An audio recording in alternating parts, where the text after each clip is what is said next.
Tole har'aa siitingii ajaa'ibaa bilbila keenya irratti argamu tokko isinitti agarsiisa.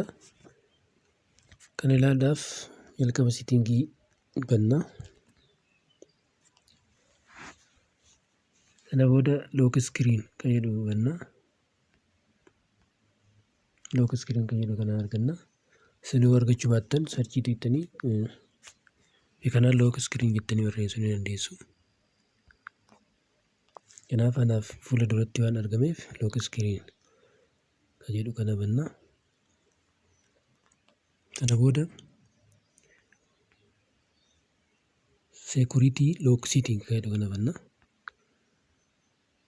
Sana booda paaternii yoo ta'e yoo kan isin fayyadamartan paaternii ta'e paaterniidha, yoo piinii ta'e piinidha. Kanaaf ani paaternii waan fayyadamuuf bifa kanaan naa banameera. Sana booda auto factory reset kan jedhu kana ofii gochuu qabdu jechuudha. Sababni isaa paaternii bilbila keessanii dagattanii warra deddeebitanii yookaan agarsiisa 13-14 yaaltan sana booda bilbilli kun reset ta'uu danda'a. Reset yoo ta'e immoo faayilee hedduun harkaa baduu danda'a waan ta'eef kanaaf auto factory reset kan jedhu kana off gochuu qabna jechuudha.